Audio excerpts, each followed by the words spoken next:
I like to tell people that we share food with hungry people. So we don't necessarily serve homeless people, but I mean, I eat on Wednesday nights, that's where I eat dinner with everybody sitting next to people who might not have a home, people with drug addictions, people just like me. So sharing food with hungry people.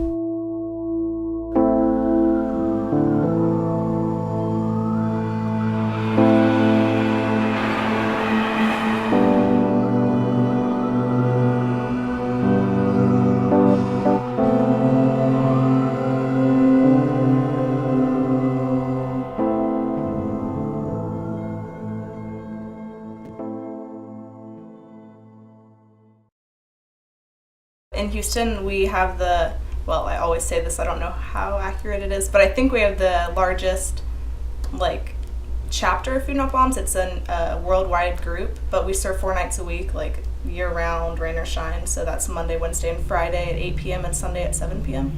People generally, cook at home, and then all meet up in front of the library downtown, and then make, a row, kind of buffet style, and then whoever wants to eat, people are usually hanging out in front of the library for a while beforehand, and then once the food's there, everybody gets up and gets in line. I think that we give a certain amount of dignity because we're really sharing food. We sit there and eat with people. We invite everyone to help us wash dishes. It's not we're kind of on one side of the serving line, but we look at people in the eyes, and I think we really give people a lot of respect. The whole thing usually takes about an hour and a half, and there's kids running around, chasing each other, beating me up. When I first started going, there's a lot of anarchist people and kind of crust punk kind of stuff, and now it's turned into more moms and kids, which is cool to see the progression of just the group. Now it's some of the people from back in the day, they're still anarchists and stuff, and they're still involved, but they're a lot older, and they're kind of have a different perspective on life. There's a lot of Christians that are involved with it now, so or just students, regular people who aren't really interested in activism but like to help people out. I'm a Unitarian Universalist, so I have a religious and principled motivation to participate in acts of kindness and generosity to our fellows, and to try to promote groups and community groups that do that, because community is one of the core sacred values of both Unitarian Universalism, but also I think of society and humanity in general. Personally, I love to cook, so to be able to cook at the end of my week and have people be so appreciative is really rewarding. They're so happy, and it really feels good to make a difference and to hear someone say, this is the first time I've eaten in a week, and you spend time to cook for me instead of just putting something together that took a few minutes. So thank you, and it's a really good feeling. Maybe that's a little selfish, but I don't know, it makes me feel good. The first night I ever went to Food Not Bombs, I'm Catholic, so I went to Mass and I had ashes. It was Ash Wednesday, and so I'm serving with ashes on my forehead, and multiple people came up and were oh, you got a bug smashed on your head, and I was here, would you like some food? No, I'm Catholic. And one really cool thing that I think maybe I went back on the Ash Wednesday that next year, but one guy at the very end of the line was oh, I didn't know it's Ash Wednesday, I'm Catholic, and so I took some of the ashes off my forehead and rubbed it on his head, and it was super cliche out of a movie kind of thing, but it felt really cool just knowing that I don't know, we shared something religion, and I could just do that because I'm serving food, but I'm friends with these people too. To me, Food Not Bombs is about helping people, hungry people in the city, and on a deeper level, it's about kind of being a model for a different way of doing things. So it's people sharing with each other because they care about each other and because they want to, not because they feel like they have to or it's their job.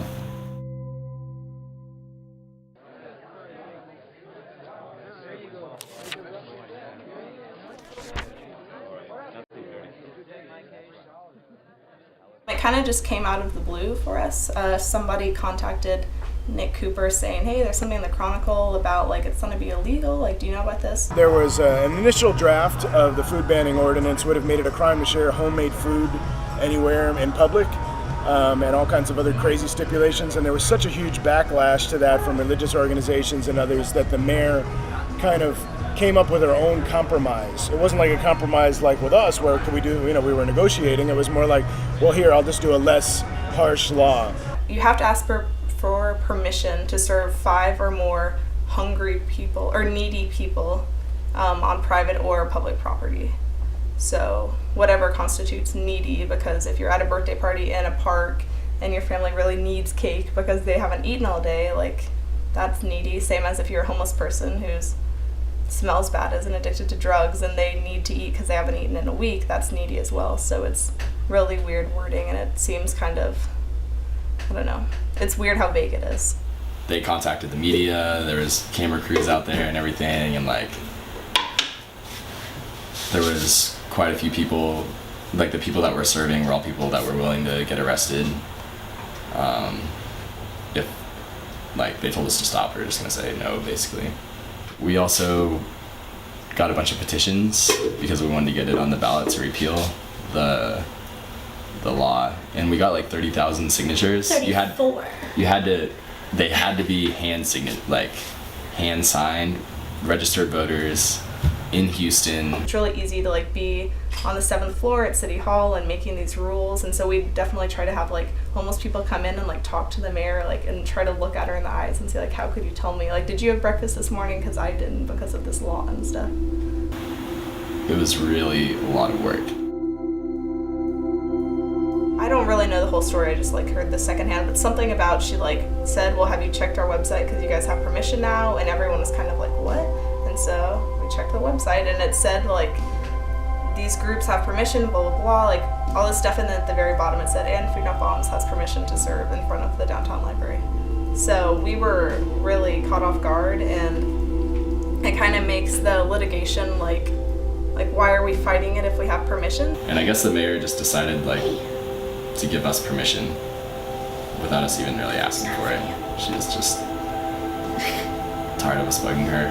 But people are still kind of bugging her because it's bad that the law is on the books, because she can take whoever, not necessarily Anise Parker, but whoever is in power can take away permission just as easily if they decide they don't like us. So the food ordinance is ridiculous, and I don't know why the fact that people don't have homes should mean that we can't share food with them, because it's my food and my money and my time and my friends, and I don't know why I can give food to 5 people with homes but not 5 people without homes. And I don't think anyone who comes out and is with us can possibly, like, with any conscience whatsoever, say that we're doing anything wrong. So it's just like really infuriating to be having laws like that passed. It's kind of heartbreaking, and it just really sucks. I think for me it's like definitely Food Not Bombs is really important to me as kind of a model of how people can accomplish things together without a profit motive or bosses or formal hierarchies or anything like that. So I can't think of any negative aspects of it. Sometimes you get a little tired just because life makes you tired. But so true. But every time I go to Food Not Bombs, I get re-energized. It makes me feel better than I did before I went.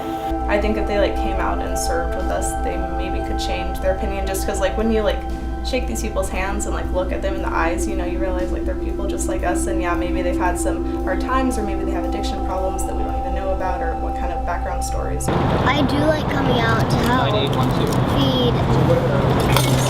I feel like it'll make the world a better place. I think that people should check out Food Not Bombs, and I think the principles of Food Not Bombs are really important, and I think that we can do a lot of things differently in our society, and Food Not Bombs is an example of that. There's a quote by a Unitarian minister, Everett Hale, that I think of a lot, which is, "I am but one, but I am still one. I cannot do everything, but it doesn't mean I should do nothing. And so I will do what I can." And I try to live by that motto. So, and I invite others to try to think about what they can do, even in the face of what seems like an overwhelming problem, and to take the action that they have in their power to do. My name is Fabian. I'm Jane. My name is Matt Trimble. I'm Sarah. I'm Miles. My name is Benjamin Franklin. My mother did actually name me that. I'm from Houston, Texas. And I'm a volunteer at Food Not Bombs.